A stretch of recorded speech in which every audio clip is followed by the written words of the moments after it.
Hello, my name is Rebecca, and you are listening to an out of character episode. So you're probably thinking, what gives, Rebecca? I was told that there was going to be an actual episode. And you'd be correct. You were told that. You should have that. But sadly, life decided to step in the way this week. Currently, we're not ahead of schedule like we've been hoping to be, getting in front of everything and having episodes done a few days or weeks ahead. So that sucks. But this past month has been really, really bad. Past few months, actually. I lost a dear friend, a pet, and it hurt really bad. And then we just ended up not having a lot of time. Steven started working overnights full time. And I got a promotion at my current job, which means more hours doing that, which means less hours doing the podcast. It's been really tiring. So that's why things have been a little erratic in our release schedule lately. This week was supposed to be Baker's Night. We're pushing that to next week. I'm so sorry, guys. We were hoping to have things out. We didn't realize that this week was going to be Baker's Night until literally like Wednesday. Which isn't very helpful for a lot of reasons. I think that everybody's really going to enjoy it, though. I know I'm going to enjoy it. It's going to be really fun to finish recording and get everything out. So yeah, that's kind of what's been going on with us. Things have been erratic and just not super easy. I can definitely say that if we could monetize the podcast more, we definitely would, because one thing I've really wanted is just to work full time on the podcast, just really crank things out and be able to fix our website and write and edit more episodes. Steven and I have been talking about maybe trying to find a third person who can help write episodes, or edit things, just come up with ideas. It's been an interesting time, to say the least. But here we are. I do want to take a few moments to give a few shout-outs. First, Heckin' Runesmith. I know you're not listening because we're not cool enough for you to listen to us, but Runesmith recently released a video where he name dropped us, which was really cool. I know a lot of our listeners came from Runesmith's videos and from his social media, so hey guys, thanks for coming. Nice to meet you. I'm glad that so many of you are enjoying. Sorry again that we're erratic. Normally we're not like this. It's just been a crazy, crazy year where things that we did not think were going to happen, happened. Next, I want to thank all of our patrons, starting from the tippy top, going down to the very bottom. All of our Gold Galifar patrons on Patreon, Hunter Meyer, Patrick Dunning, Stephen Robertson, you guys are amazing. I wouldn't give me $10 for what I do, but you do. Thank you. I know all three of you are just super great guys, so thank you so much. Our Silver Sovereigns. Oh, speaking of, letters and stickers for our Silver Sovereigns and Gold Galifars will be going out soon. Like I said, things have been erratic. We've had everything prepared. It's just been getting the time to go to a post office. So, our Silver Sovereigns. Andro Dezino, Azura, Echo Steel, Hyperlexic, Jack O'Leary, Jared Taylor, Jesse Arvin, Samantha Flynn, welcome. Sassy Bassy, Scott Gunn, and Sunshadow. Thank you all. You are amazing people. Thank you so much. And Sharn, as they say, was built on copper crowns, and so are we. Every dollar counts, every cent counts. All that matters is that you feel the want to give us even your attention. But thank you to all of our Copper Crown patrons: Garrett Rose, Jesse Harris, who's been with us a long time, Joshua Young, Chloe Utley. I'm going to say Utley. I'm sorry. Moni Thorensen. I hope I said that correctly. I'm the worst. Scotty Parker and Tamara Dillaclark. Hi, Tamara. You guys are amazing. Again, just super cool, super amazing people.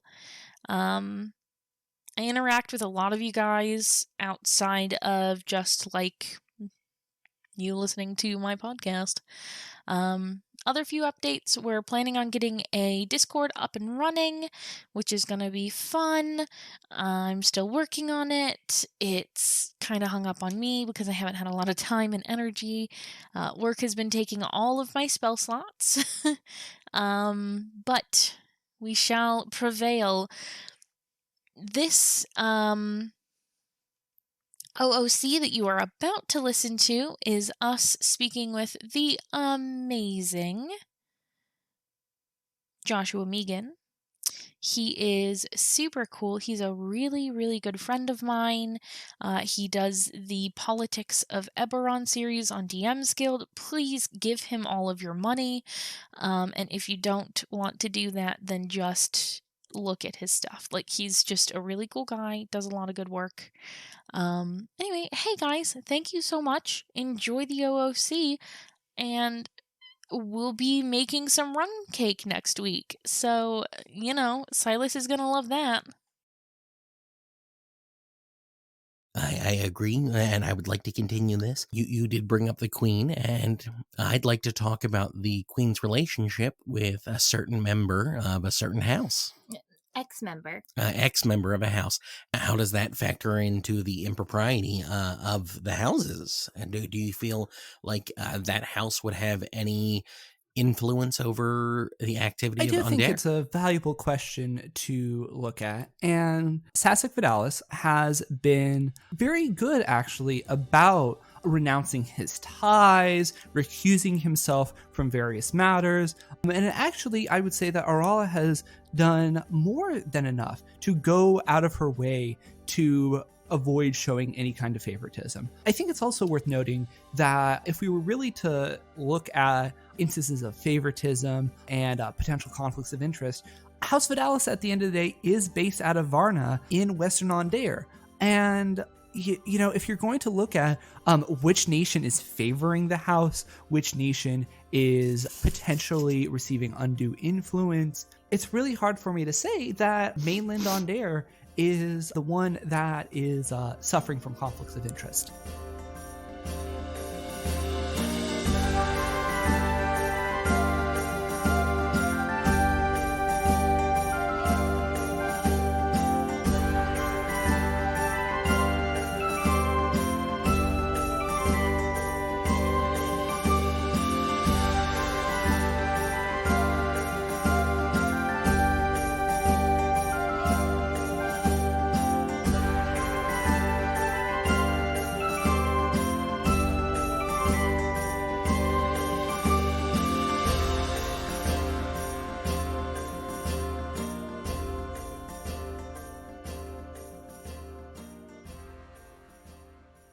Hello, my name's Rebecca. And I'm Steven. And joining us today is... Joseph Meehan. Joseph! Ooh, yeah, Joseph! Super cool guy. Joseph, this has been an absolute blast. We just did the in-character interview, and Silas got to hate on Undair.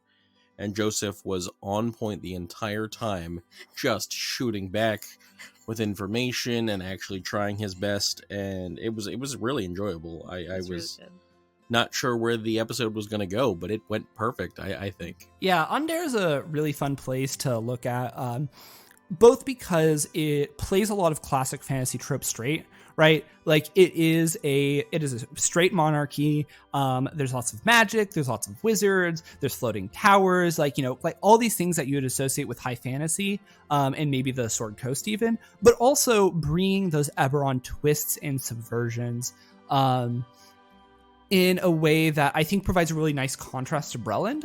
And it gives you a way where, on this kind of like western half of Corvair within the Five Nations still, you've got two nations, Breland and Undere, that give you very distinct flavors, but at the same time feel like, yes, these could totally be bordering nations.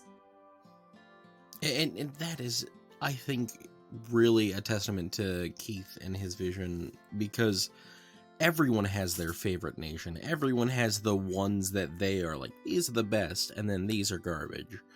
And you don't like Faerun. What are the nations? I don't even know the nations.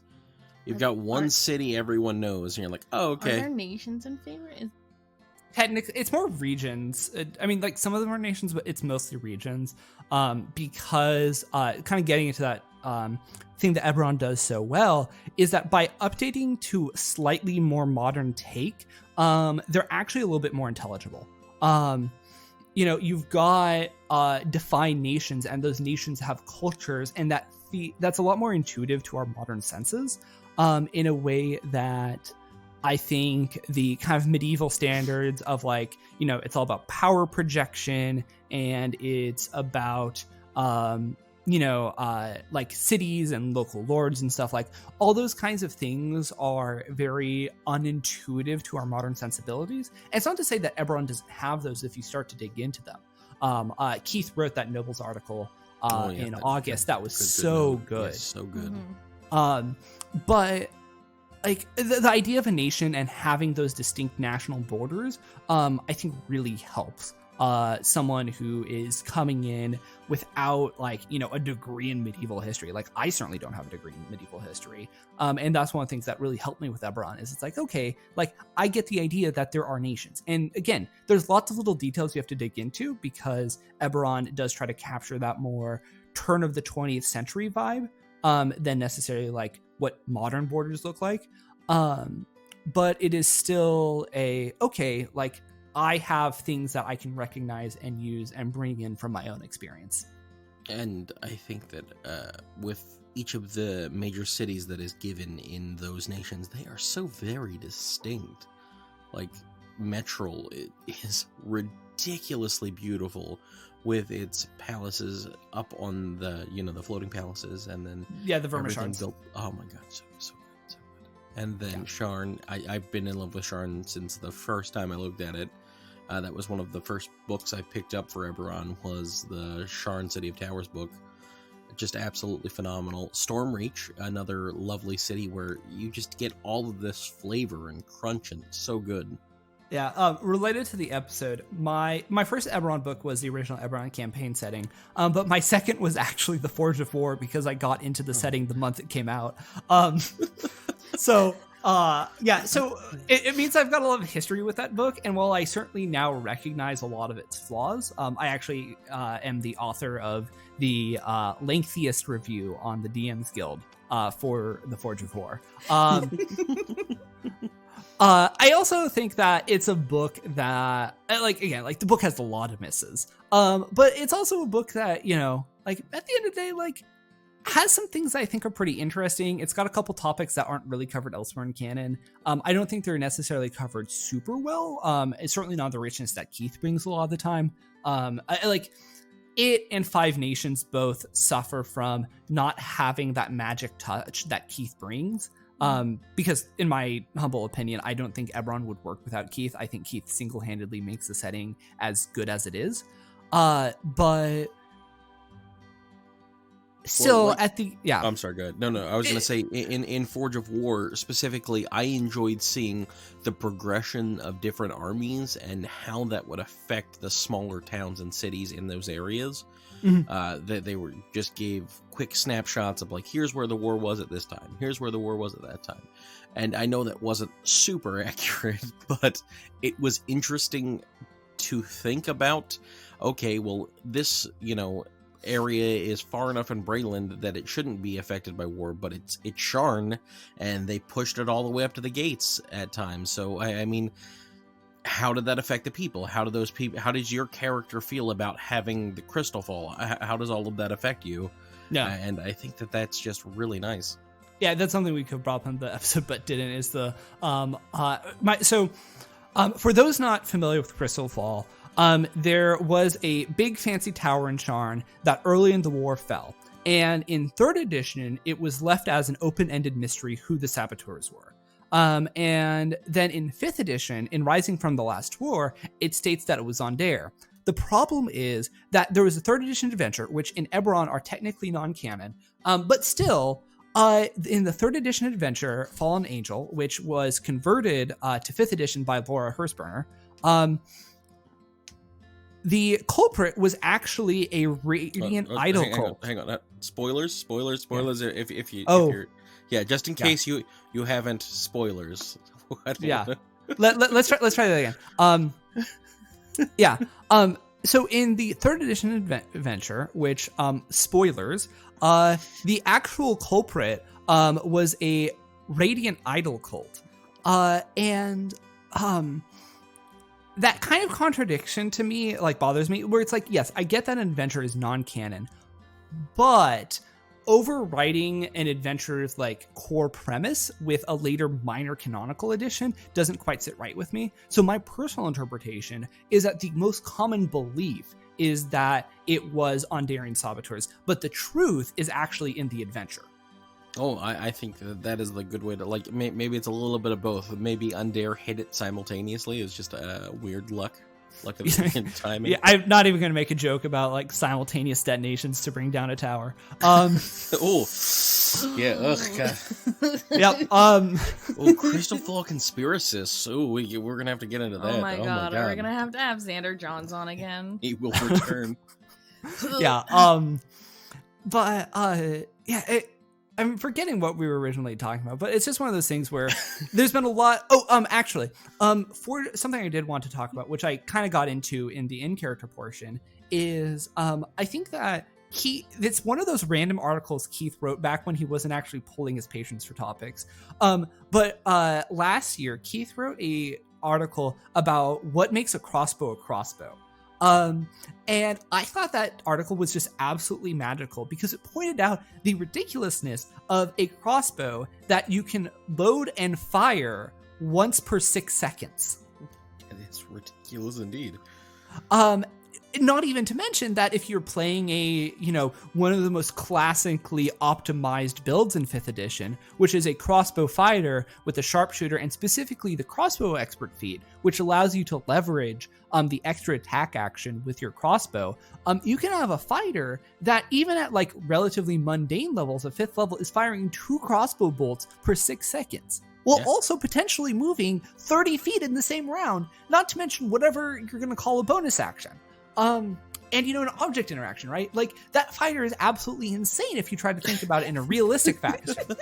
Now, of course, some of it, I always say, fighters are not average people. Fighters are action heroes. And I say that because I love to play fighters, and I love to play martial characters. And it's no, this is not a mundane character. This is, your Die Hard, your Rambo, right? Those are all fighters to me, and they are all definitely not normal people. But that still doesn't get away from the fact that a city guard will have the light crossbow in their stat block, and that crossbow they can fire once per round.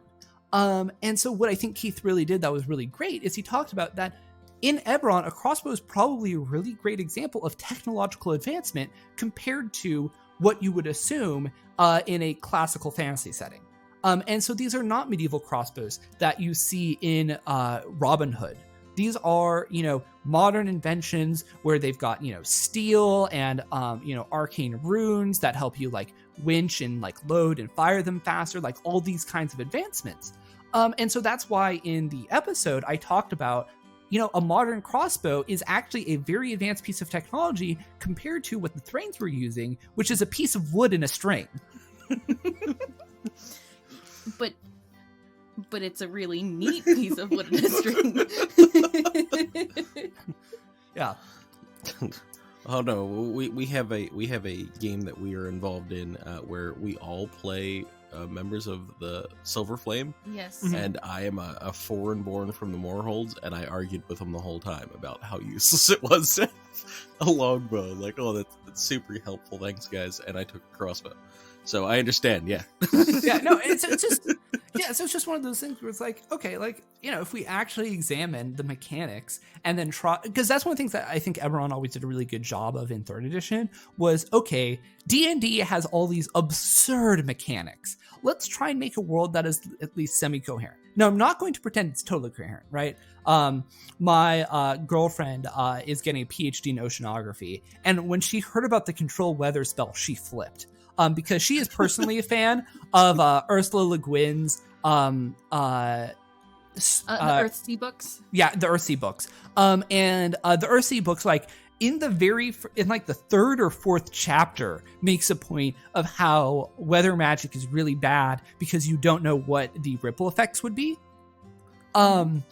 And so when she heard about that, like, oh yeah, House Lyrander and Eberron like uses control weather towers to like make farming more favorable. She's like, what does that do to everywhere else? I'm like, look, Jet streams don't exist in Eberron. It's fine. I'm getting a note from the booth.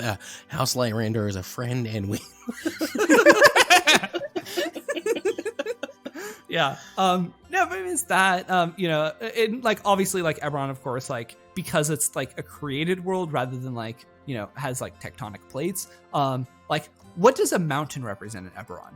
Like, this is not a spot where 2 tectonic plates are running up against each other and both pushing each other up. So, then what is a mountain? Well, but, that's a good question. Oh my god. I'm not going to pretend that Eberron is fully consistent. It is not, right? It is a D&D world, and the D&D rules have so many idiosyncrasies that are holdovers from past editions, homages to a variety of fantasy sources. Like, it's just like one of those things where, like, at the end of the day, D&D is trying to be a game, not be an internally consistent world, and I think that's fine, and I think that's really great. But I also like that Eberron at least tries to paper over some of the more absurd parts of D&D.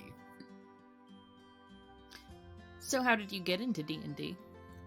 My dad, my father played 1st edition, and when I was in the 3rd grade, he was like, you're old enough to, you're 10, you're old enough, let's find out whatever the current edition is. And so we went to the library and actually found a full set of 3.5 books that were all in the library catalog, checked all 3 out, and I spent a week just devouring them. Nice. That is one studious 3rd grader. Yeah, absolutely. I mean, it's weird because I was in college at that time. Oh my goodness. Yeah, I mean, I've always been a very big reader. So I don't know, like sitting down and just like devouring and memorizing. I mean, that's the fun, and that's the other thing is I've always been very mathematically inclined. So D&D like hit a lot of really good notes for me. It actually also really helped me with my basic understanding of probability and statistics, which obviously in 3rd grade, right, you're not doing like very advanced probability and statistics. But I was definitely the top of the class at them because of D&D. I think this is why Dungeons and Dragons is good for kids. I was just about to say, I think that it is phenomenal when you hear stories about people playing as kids or playing with kids. Some of the ways that people go about solving problems or doing different things in D&D that you wouldn't think of. I played D&D for years, and I took it home, and I played for the first time with my younger brother, and he was like 10, 11, 12, something like that. And one of the things we did was going through a dungeon, and he found a bunch of candles in room 2 and then used those as markers in the doorways to get back out. And I was like, what the hell? I just assumed you made your way back out after you were done. I thought you just sweep that underneath. And no, I think that there's a lot to be gained from younger people playing. I think it makes a difference. It really does. Oh, yeah.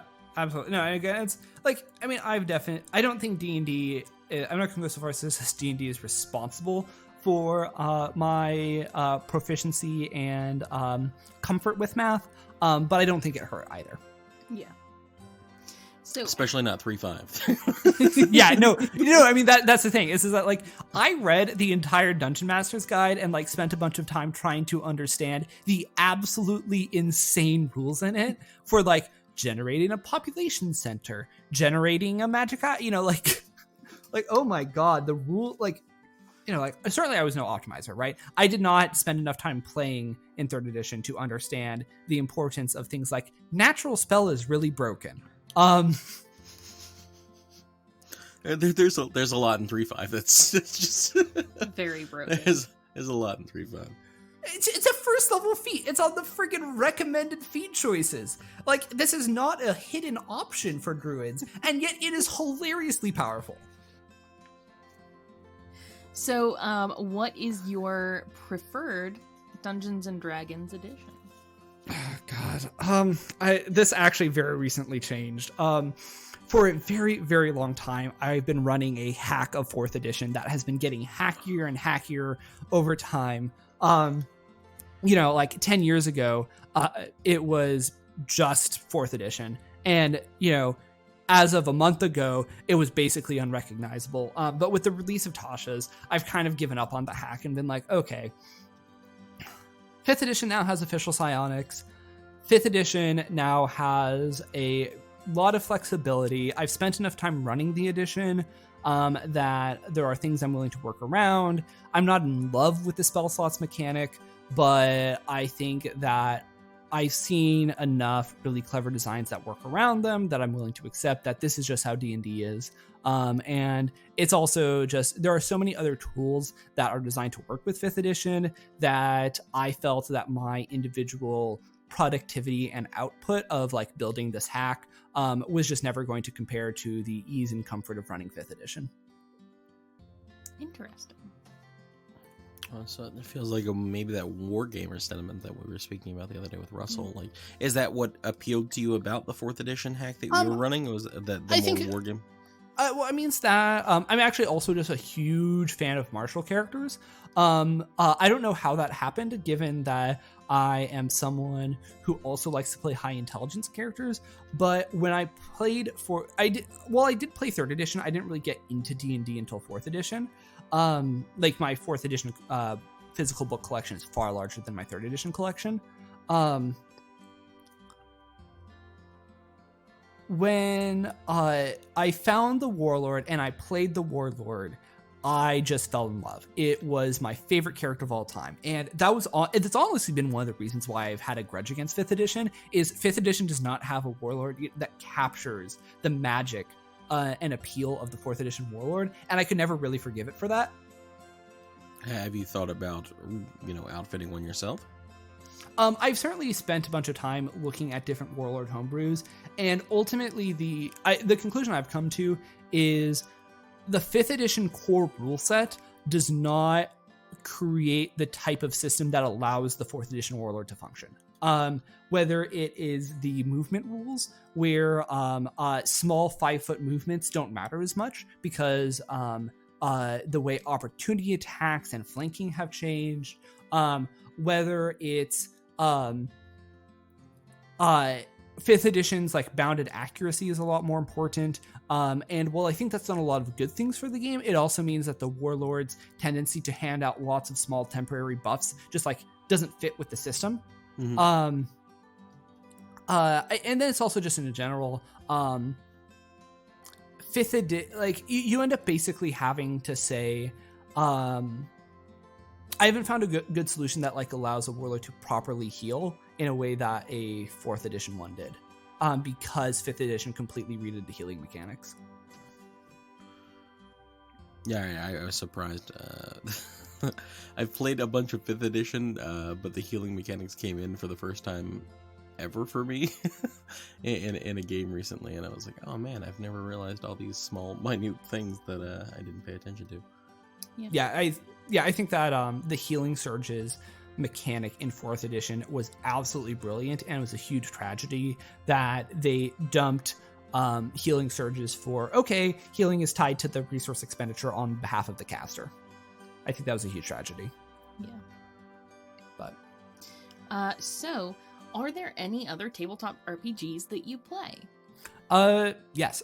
So I on Mondays run a Hunter the Vigil game, 2nd edition. So I'm running off of the Kickstarter manuscript. And the premise of that game is my party started as a bowling team in Suburbia, which is a made-up town somewhere in the northeast of the U.S.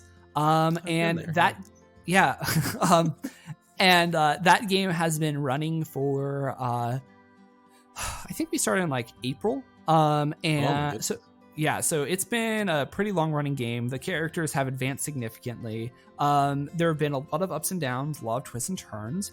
But that's looking like it's going to wrap up within the next month or so. So that is going to be very interesting.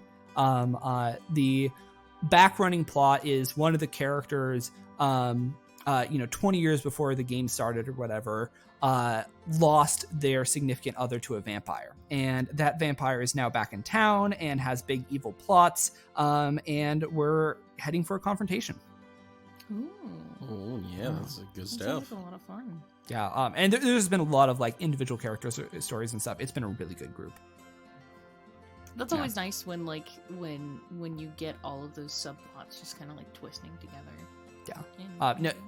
Yeah, it's just been a really good game. I also play a variety of other games. None of my other games are currently running. I've played lots of Powered by the Apocalypse systems. I just happen to not be in one of those games right now. And then of course I'm a big fan of other types of games. I actually am going to play a game of the Quiet Year later today, which it's not a long running game or whatever, but it's a game. It's a tabletop game.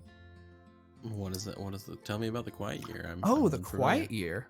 So it's basically a world building game. The premise is, you at the start, you are a community that has just defeated the jackals and you are rebuilding. And at the end of the game, the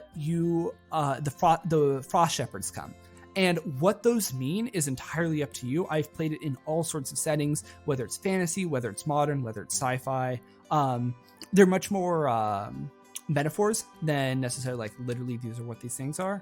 And the mechanics of the game is you've got a deck of cards, you sort them in, you take each suit, separate them out, shuffle them together, and then go through each suit in order. And then when you hit the King of Spades, that is when the game ends. So you don't necessarily go through all of the different events in winter, but each suit represents a season. So you go through all of spring, all of summer, all of fall, and then some portion of the way through winter, and then the game ends. That sounds like a lot of fun. I'm gonna have to look into this. Yeah. Yeah, it's got a Roll20 module. I'm gonna play with 3 people. It works best with 4 to 6 in my opinion. Although I've actually even played just a one-on-one game with my girlfriend because she wanted to do some world building for a different game she was gonna run. That was with this kind of like, I've got a large RPG club from college that I still play games with. And it's got enough members that we don't just play one game. It's like, there's like 3 tables of games. Yeah. And so my girlfriend and I will each run a different table in this club a decent number of sessions. So it's all fun. Nice. Yeah. So this is a question we ask everybody who comes on. It's a very wonderful, very easy, classic question. This question is, if you could have one Dungeons & Dragons spell that you can cast in the real world, modern day, what would it be? Easy question. So the obvious answer is Wish, because Wish can replicate the effect of any 8th level or lower spell. True. But like, you know, like picking the most powerful spell in the game is a bit of a cop out, right? No, especially, I don't think so. No, could go big, go for broke. yeah, No. right. Especially considering that it literally, like, it's not even a choice, right? It just replicates every other spell. Otherwise, cantrip wise, prestidigitation sounds great. Like thaumaturgy would be really fun if I was a theater major, but the reality is I'm not. I am not someone who needs to walk in and have the door slam open and the window slam open and my eyes light up and my voice become booming. Like, you know, like thaumaturgy is fun for that dramatic entrance. But the reality is prestidigitation is just like the most useful cantrip. It's one of the reasons why exploring Eberron outlines that it's actually like 6 different minor spells, and it's just that because they're non-combat options, they're one spell for the choice of a D&D character. But in terms of higher level spells, sending sounds like it would be really useful. Just because, like, I don't know, like instantly talk. I mean, like, right, like sending seems a little silly in the modern era because, well, like, I can just text people. I have Facebook Messenger, yeah. Yeah, you know, like it's just like one of those things where it's like, okay, you know, like we have modern technology that replicates them, but sending seems really useful. Teleport obviously would be great. Any of the, I mean, even Misty Step, but you know, like outright teleport sounds amazing, right? Like, especially in an era where like I would like to be able to go places, but I don't want to have to do the part where I have to like go all the places in between. For example, in the world of COVID, teleportation, beautiful. Like not having to go on an airplane. That sounds lovely. So like, you know, teleport would be nice. But you know, that's a 7th level spell. Only the most powerful wizards of Arendelle have access to that. So like maybe that's not totally realistic. But even just like I actually also really wanted Mage Hand. Just because that seems so useful to not have to get up out of your chair to grab things. Or like you know.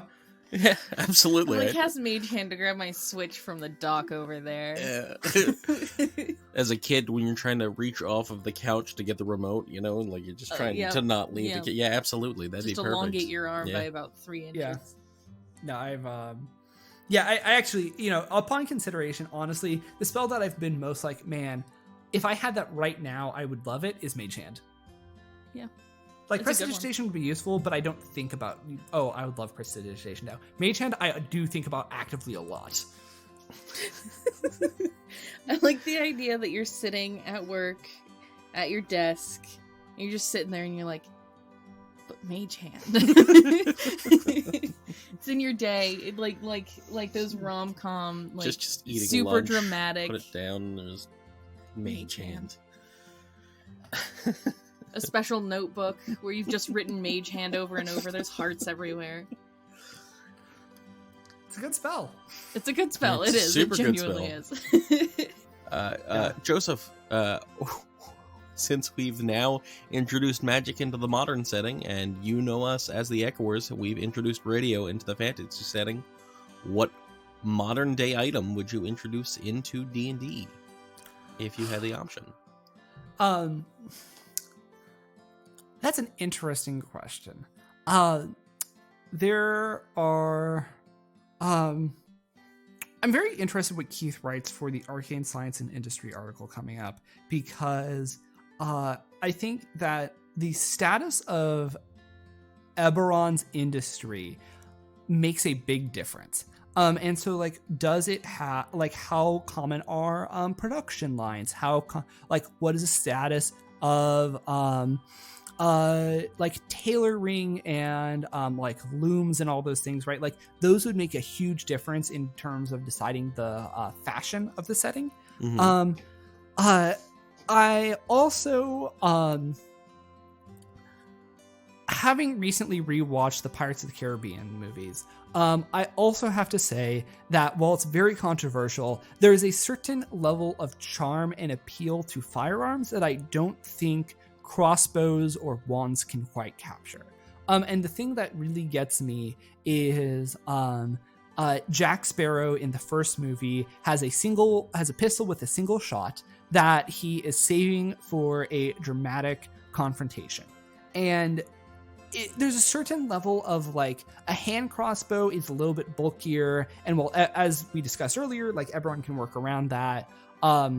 Like it doesn't have that like quite like hip holster level that a pistol quite captures without just like reworking a hand crossbow to basically be a pistol but with a bolt instead of a bullet.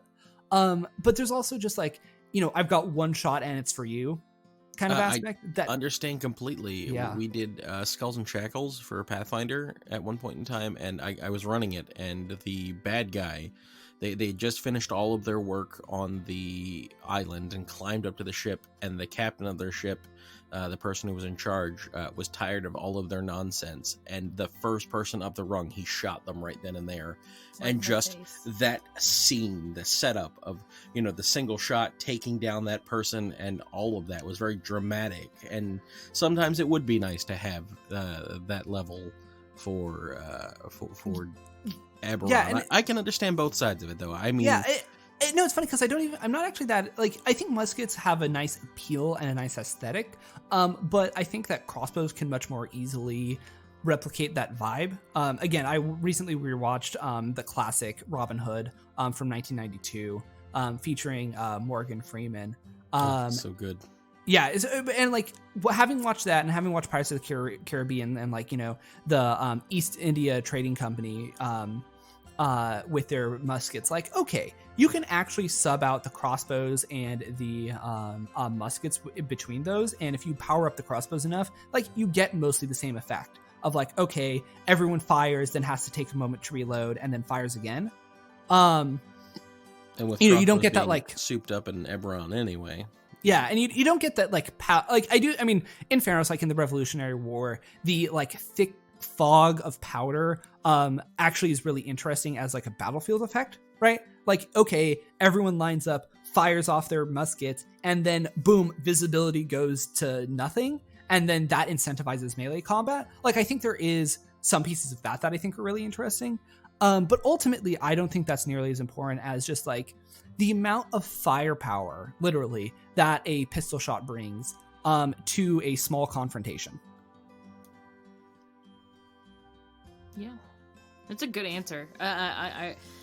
You're not the first person to say firearm, because the interview we had the other day Mentioned firearm. Mentioned and then I think we've firearms. had on one other person who mentioned firearms as well. No, No? Well, don't I think firearms are like a pretty notable exception to Eberron. I actually, so I'm actually running two different Eberron games right now.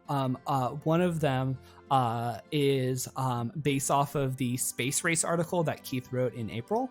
And my party just got to the Obsidian City, which is controlled and owned by the Sulatar Drow.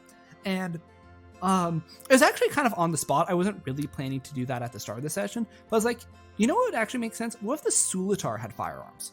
What if the Sulatar had muskets? Yeah, I mean, that is an interesting take on that. Partially because I was like, wait a second, this is like an inversion of Guns, Germs, and Steel, right? Where like the indigenous jungle dwelling civilization is the one that has the guns. And so the explorers are the ones that are actually underarmed.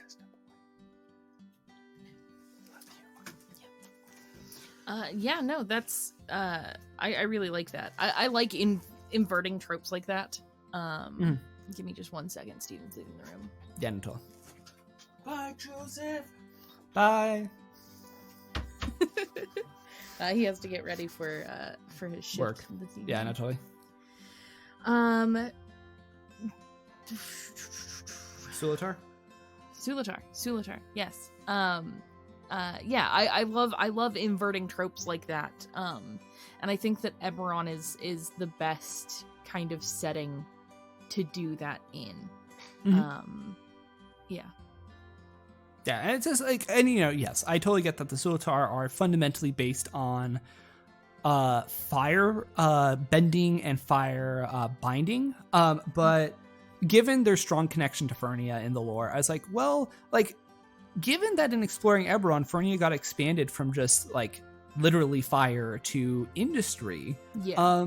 What if like it had a bunch of like cities set in Fernia manifest zones? Like, I think that to me, the way I've been portraying the Obsidian City is that the whole city is under the Fires of Invention universal trait. And so, like, people in the city are just, like, much more productive with their tools. And that allowed them to invent firearms. And I think it also just, like, provides a very different style of fighting where it's like, okay, you've got these spellcasters, and then you've got, friggin' musketeers armed with, like, in fire brass, which is better than steel. And so it's like, okay, right now the party's on friendly terms, but it also helps establish there are all these other, like, considerations and threats and all these things that maybe don't exist in Corvair. Yeah, I really, that's really a really crunchy take. Crunchy, of course, being an adjective for good. Synonym, thesaurus. I know words, I really promise. I do. You're a civis gnome, of course you do. Of course I do. I'm really good at words, okay. So, Joseph, you write the Politics of series. Of which...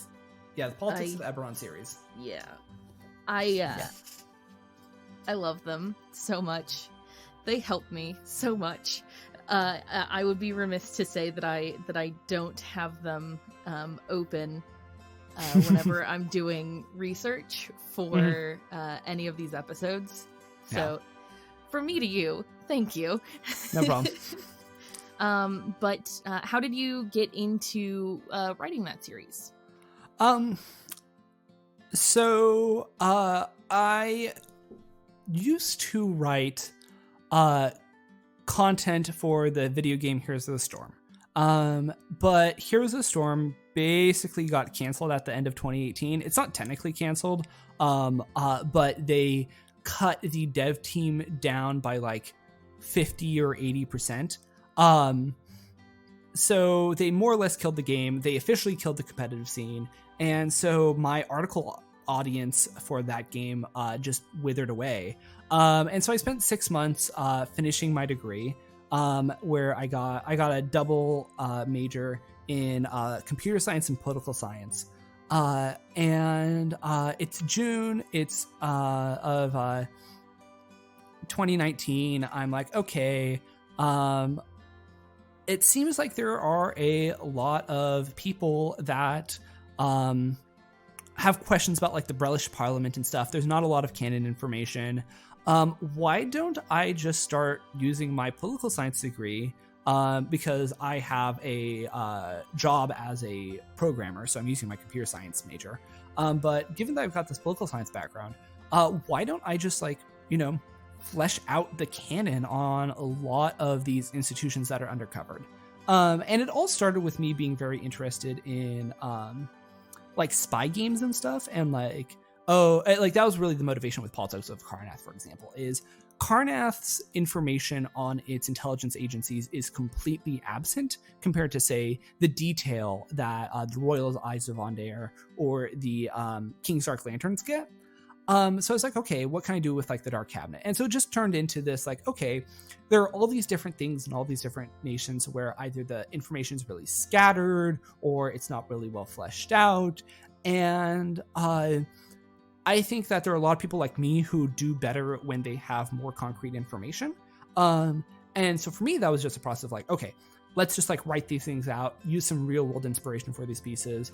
For example, for Politics of Breland, my first piece, I spent a lot of time reading about the history of the Brelish Parliament, or the English Parliament, I should say, and how it went through a variety of reforms, how there are democratic reforms that people would still like today, and like bringing in a lot of those tensions where it's okay, it's got an upper and lower house, but the upper house is unelected nobles, just like England had at the start of the 19th century. And what does it mean when you've got a big parliamentary house with significant political power that's entirely inherited? Yeah. Yeah, that is really interesting. Now you've just released Politics of Valinar, yes. And I haven't gotten to read that one. It's on my back burner currently. That's fair. It's long. Yeah. You've been working on it for a while. Yeah. Now, once you've finished all of the nations in Corvair, are you going to expand outward to Sarlona and Zendrick and yeah, potentially. So I mean, it's one of those things where, like, one, there's a lot of nations left in Corvair. Yeah. And two, while I am tangentially associated with KBP products, I got to playtest exploring Eberron. I don't actually have all that much information to what they're doing.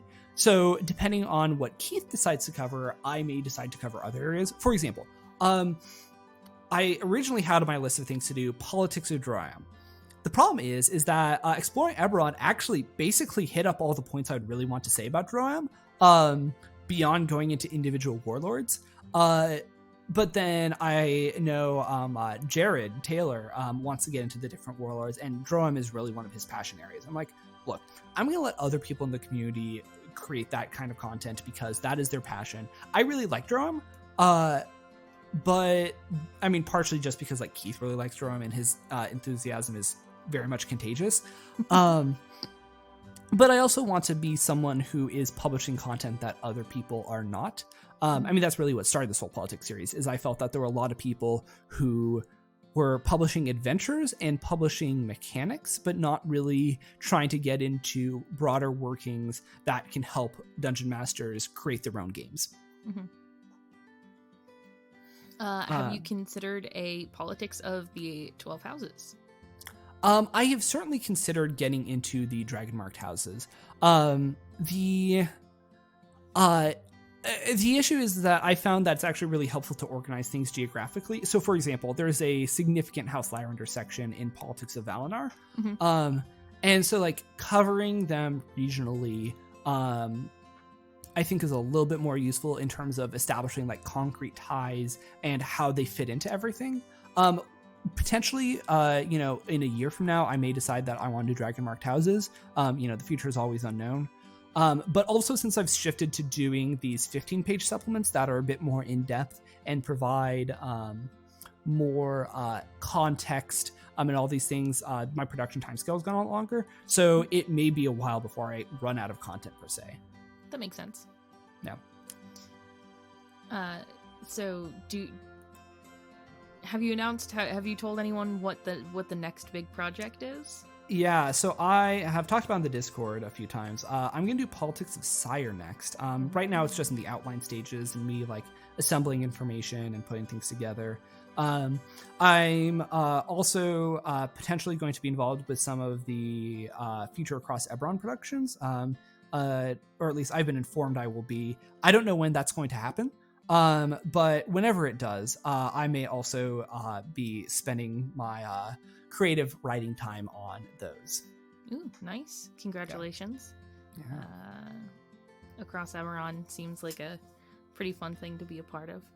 Yeah. The Eberronicon was a really, like, even though the Eberronicon was just like a really fun thing to work with, Mm-hmm. and work on with, Laura and Will and Patrick. So we'll see what evolves from there. Yeah. I want to thank you, and I want to give you this time to plug all of your stuff. So Yeah. So my best-selling work that I collaborated on was the Eberronicon, which is a platinum bestseller on the DMsGuild. And is a very useful tool for anyone wanting just an overview and reference for the setting. It has a very thorough appendix that just gives you a list of every single thing in Eberron ever published. And then the content of it is basically, here is a summary on every single top-level topic in the setting, and with references for where you can go read more. I'm really happy with how the Eberronicon turned out. I have heard through insider sources that a number of people out Wizards of the Coast have actually picked it up as a reference tool. So clearly, it's something that people find valuable.